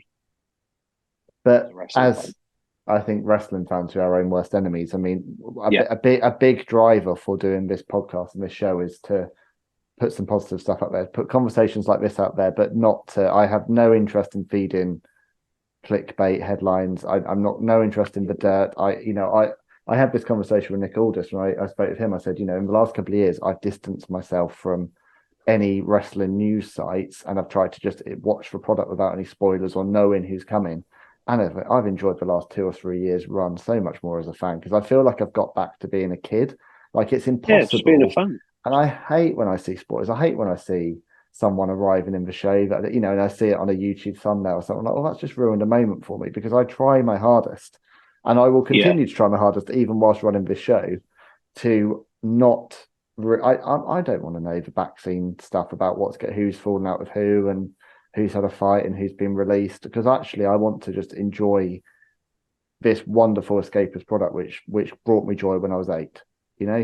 And that's for me as a fan going into my 40s, and as a fan who's matured with the product, this for me is what this show is all about is hopefully the kind of conversations we've had today. I want to know about the friendships that emerged. I want to know what's hard about doing wrestling. I want to know about the real sacrifices, and I want to know about the joy it's brought. It's not for me about spending time on travel lodge bed floors. That resemble a dog bed. It's not necessarily a glamorous lifestyle, is it? There's so much of it. I mean, again, I wouldn't swap it for anything. But I think back to I was telling us, me and Rampage were sharing a story the other night. In fact, about a night in a travel lodge. But just these daft nights that these would happen, and you have these memories, and you get to speak about them so many years later with some people, and they're like, God, wrestling was just so fun.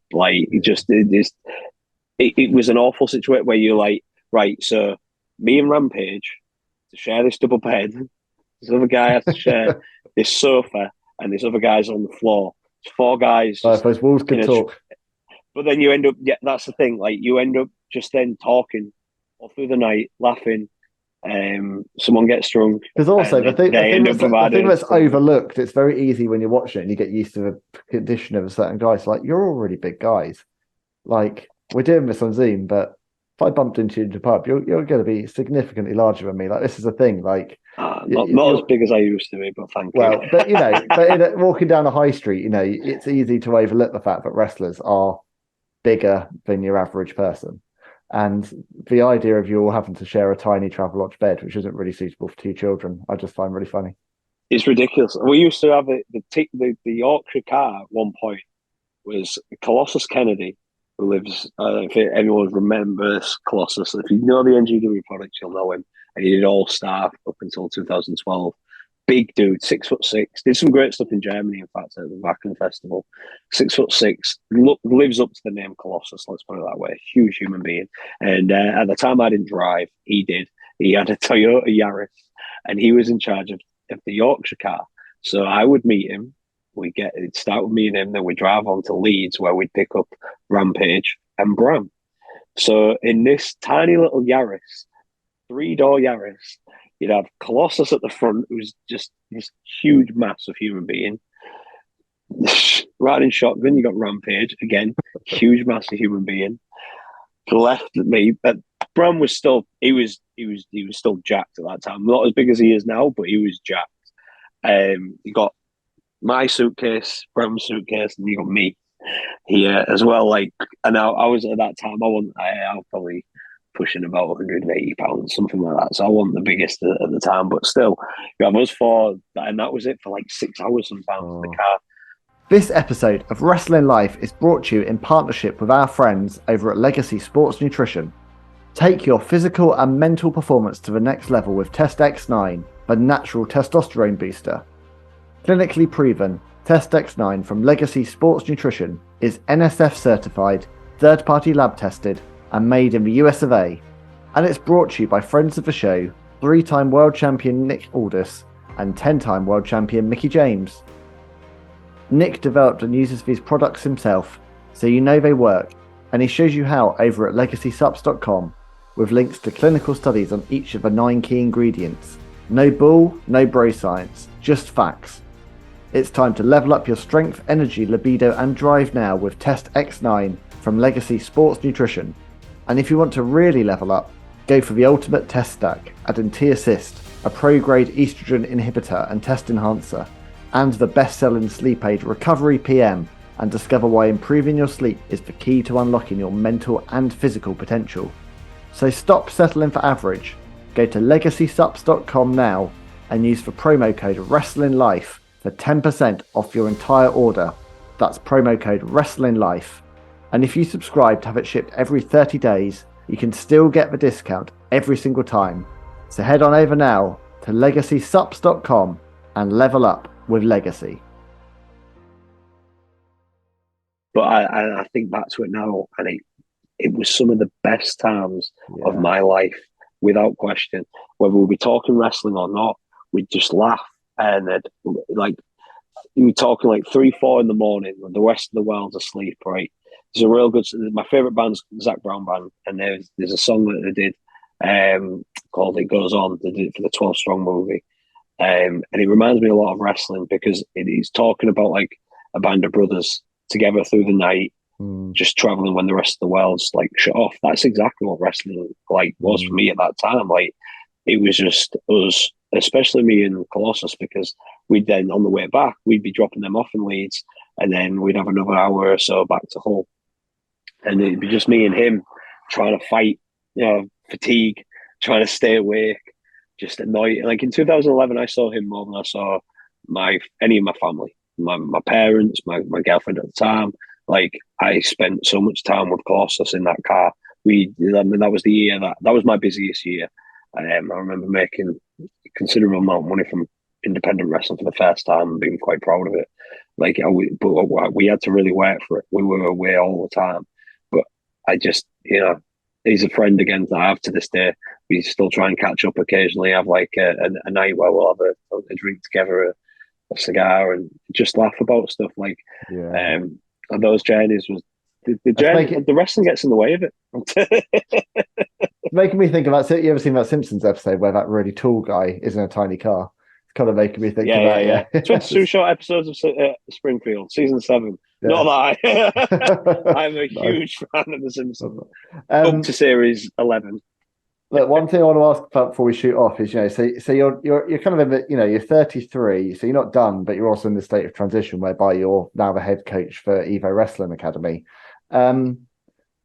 I guess that must be a bit weird to kind of be now training the next generation whilst you're still active. But also, are you kind of seeing with this generation now? Like, it must be a really exciting time to enter the industry now. Like, we've got competition for the first time in 2 decades at a global level. We've got two giant organizations and more exposure than ever before. But also, through social media, you've got an opportunity that you didn't really have when you started out, where you can actually, to a degree, make yourself famous if you understand marketing and can work the internet to a degree.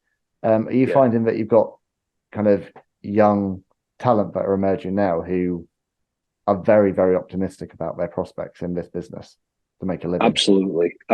I mean, I've been blessed to, like, when NGW had a training school, I was a head coach there from 2018, 17. So I've had a few, like Reese and Rogan, two great lads who are a tag team, and they love tag team wrestling, and they really do focus on just being a tag team. I'm very proud of them.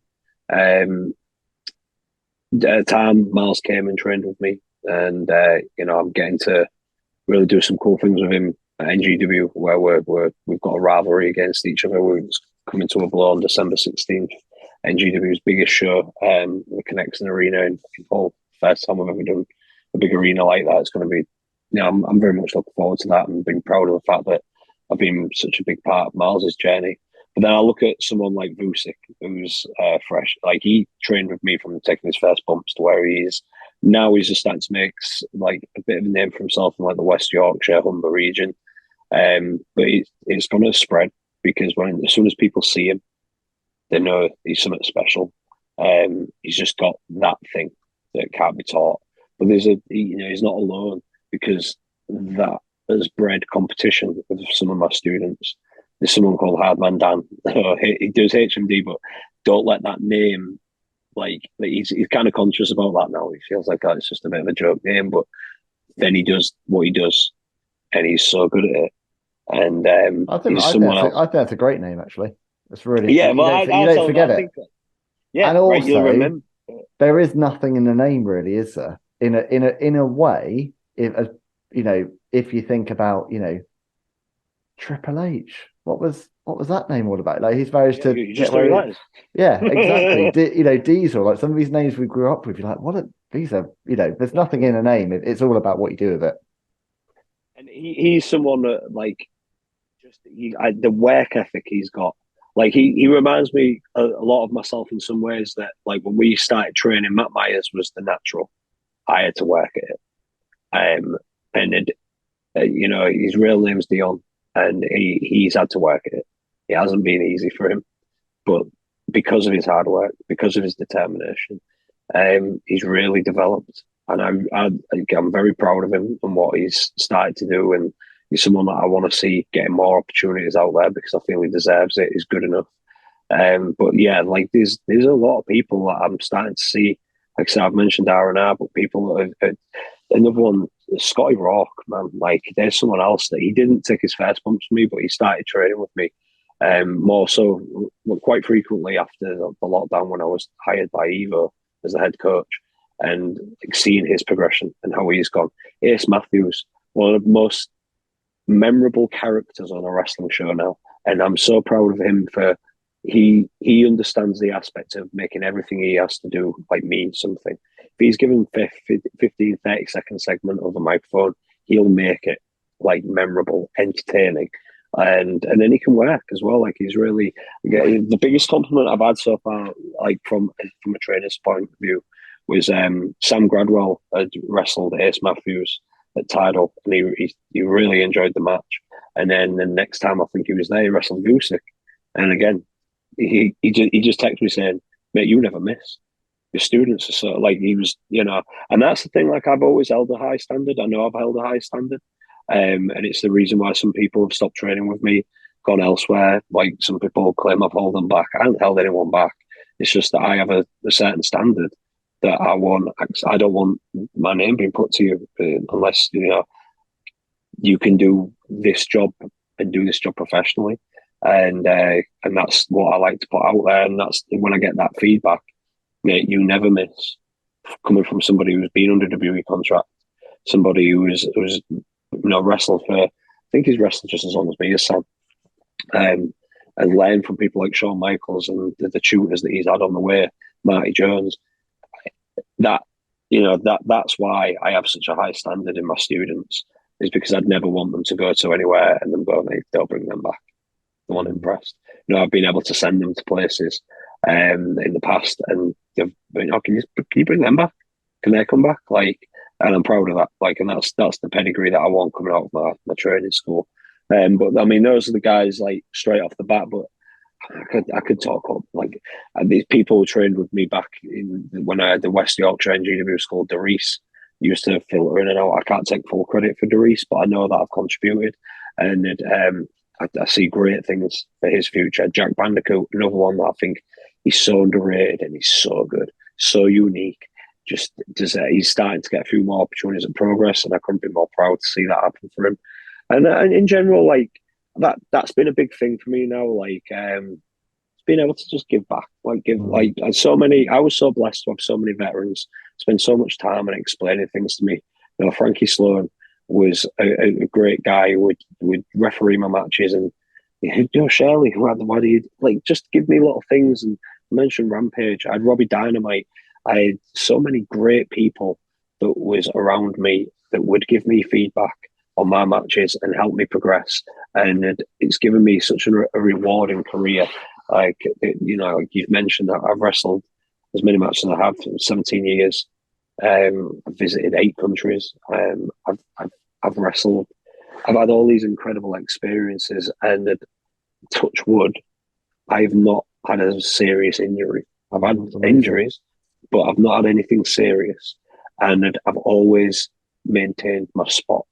I've had to evolve with it as I've gone with the character and change things, but I've been able to maintain quite a busy schedule for that length of time, and I've always had I've been looked at as a main eventer for quite a lot of that time as well, which is very flattering, and it means a lot to me to be able to then be able to say, look, my knowledge comes from look what you can experience some of this, and you'll probably go on to do even better things. And it's it's really rewarding. I'm enjoying doing that at the moment, and kind of helping.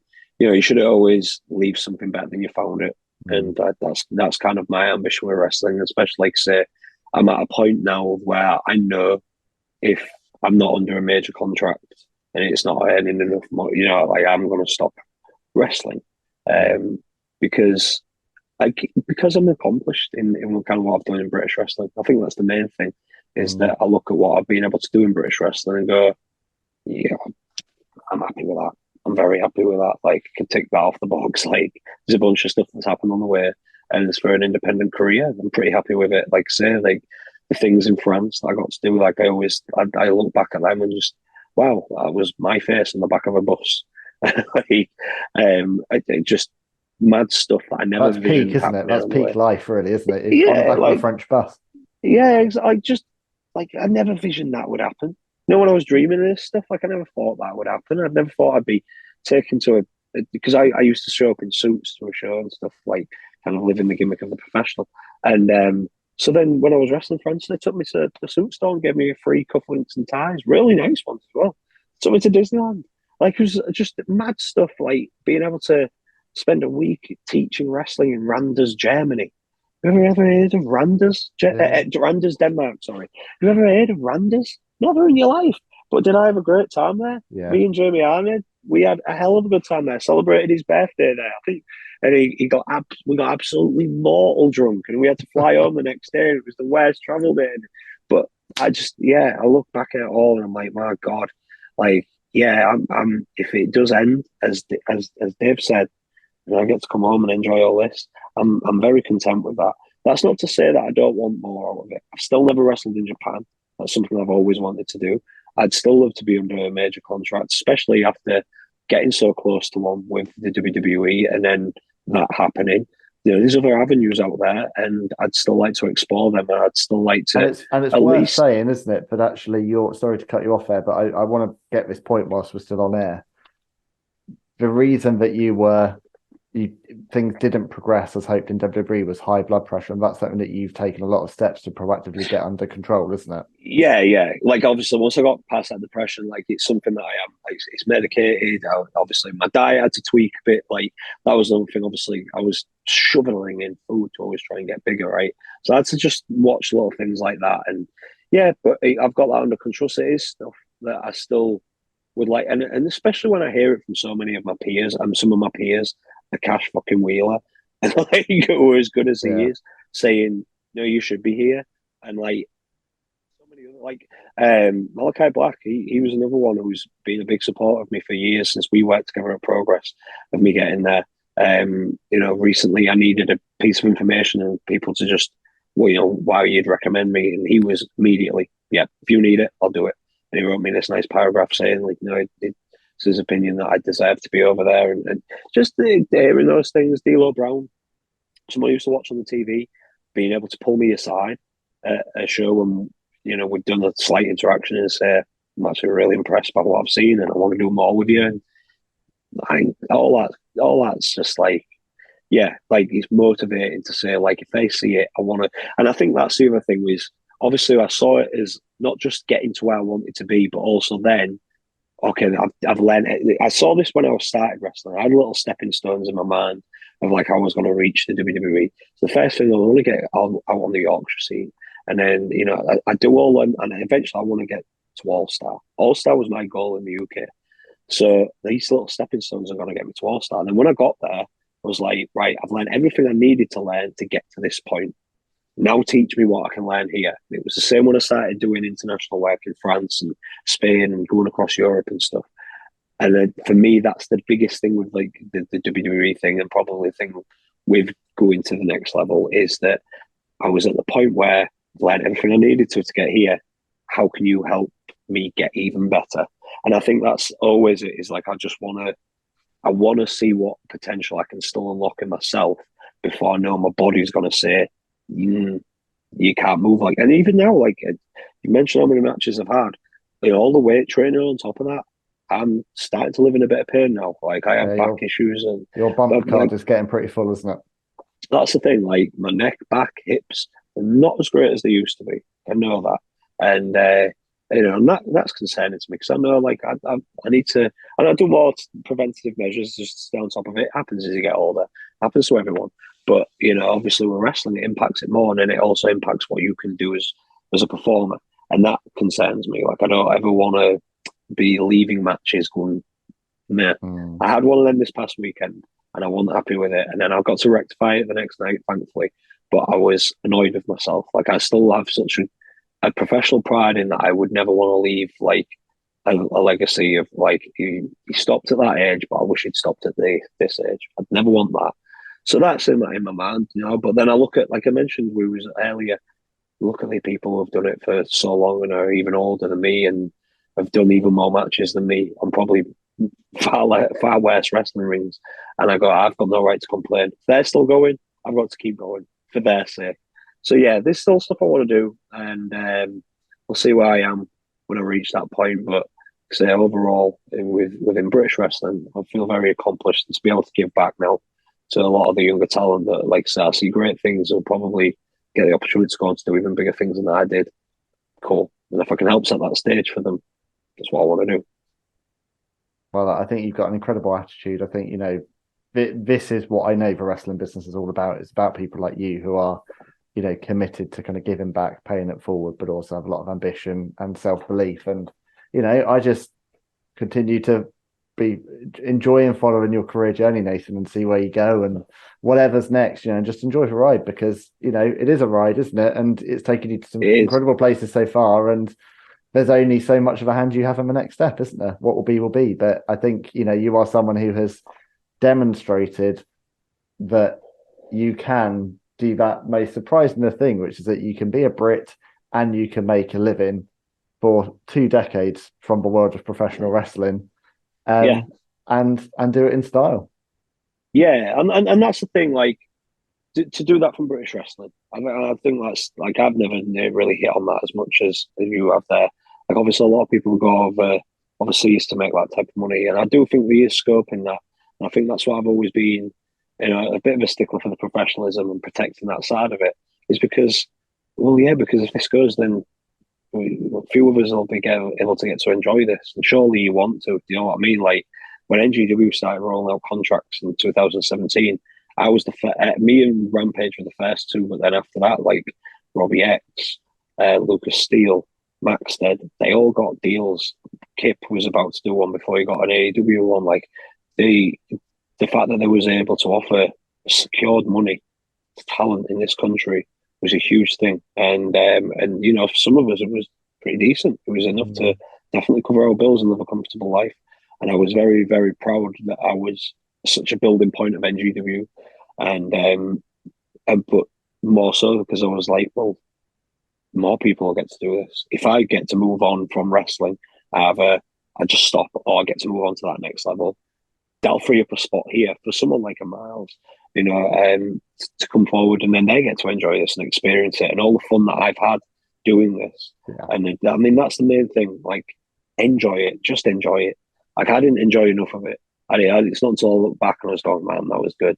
Like, you know what I mean? Like, you really got to learn to enjoy. I have more fun now. Someone said this to me this week and said, like, I see you wrestle now and it looks like you're enjoying it more than you ever have. I said, it's probably because I am just relaxed about it now. I'm a lot more relaxed about it. I just want to go out there and enjoy doing my thing and then come home. That's it, right? That's kind of how I see it. And it's not that I saying I want to work hard. I've mentioned earlier, like when I didn't have a good one this weekend, I was in my head about it. But yeah, I am. I'm just enjoying it now. I don't put the pressure on myself and saying it has to be like this so that they'll enjoy it, so that I'll get this opportunity. Yeah, I'm doing it now for that professional pride. Enjoy the fact that I still get to call myself a professional wrestler, which is a blessing in itself. And yeah, like these. If something else comes of it in that time, cool. But at least I'm enjoying it now, as opposed to just thinking this match has to be perfect so that they will like it and they will offer me, the world. Like, that's how I thought for so long. It was all geared towards WWE as well. Now I'm very relaxed and just saying, hey, I'm a wrestler, and this is what I do. This is what I enjoyed about wrestling.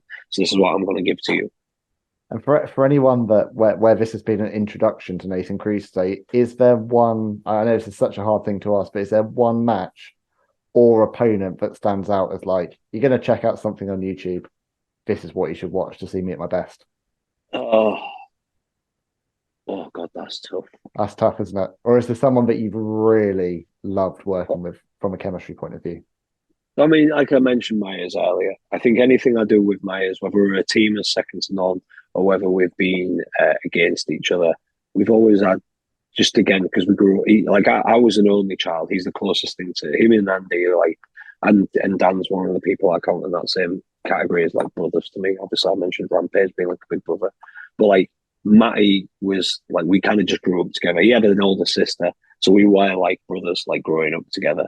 And so I think there's always going to be that chemistry with him in the ring, that cage match. And we did 3 main events at the Hull City Hall back to back, pretty much, that tell a continuing story that I would like. I'd say like watch them all and see how they happen.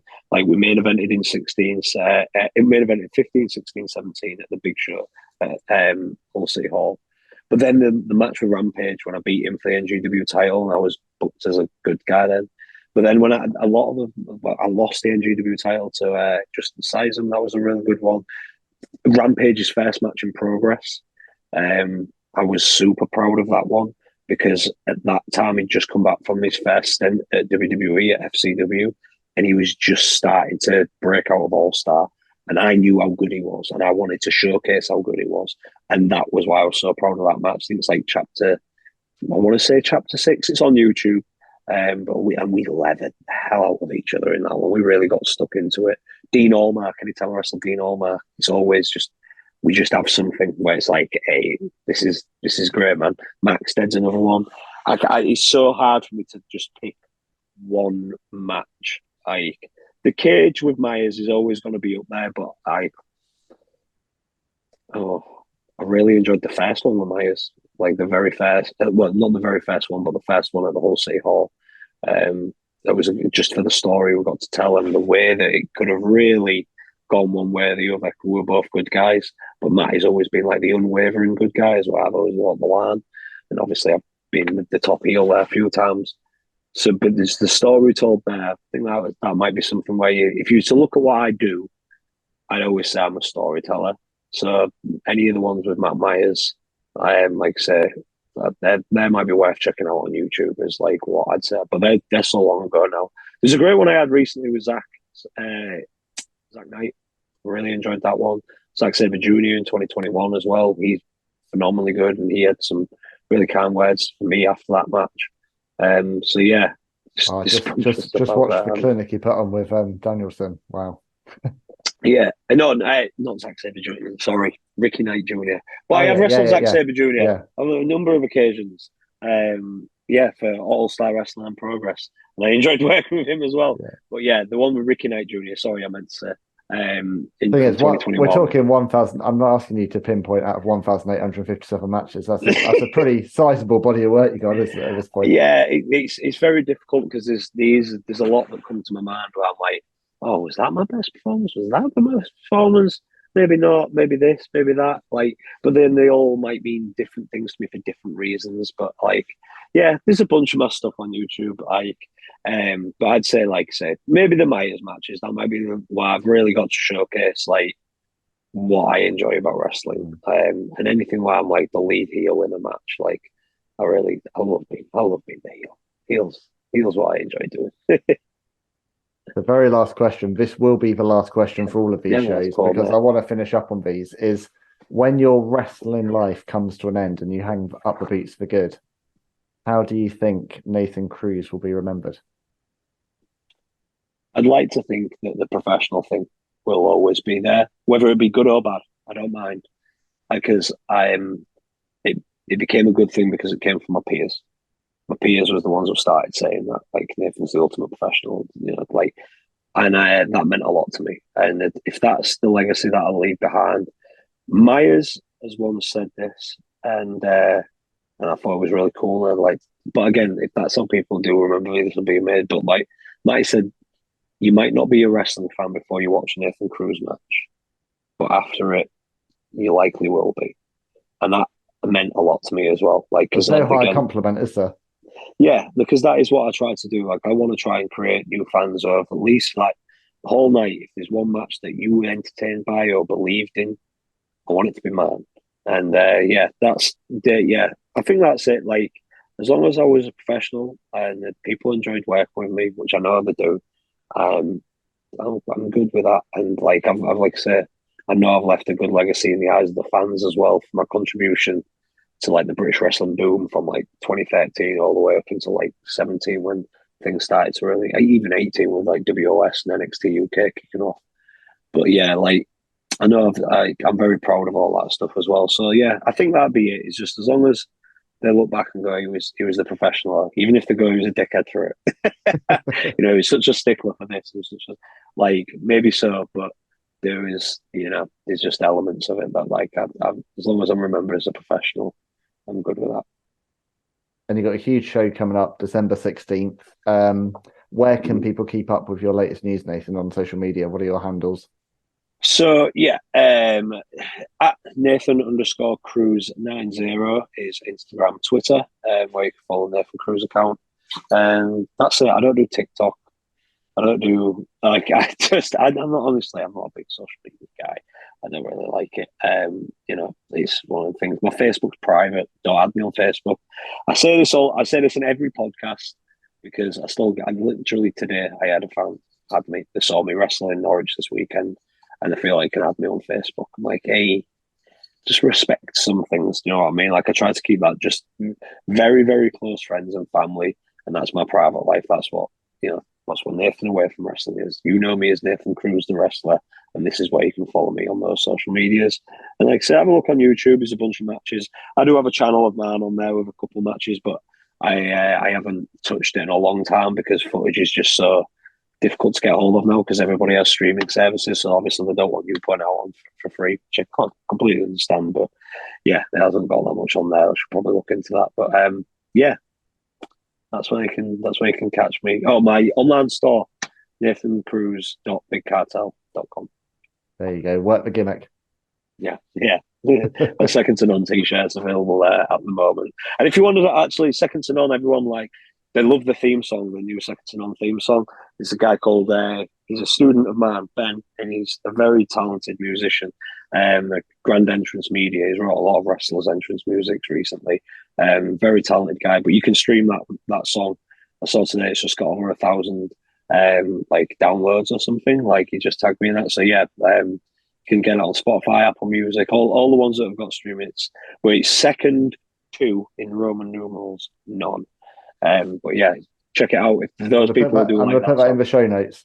Let's get that up the rankings. Yeah, for those people, if you say, I've had a lot of people since I started using that.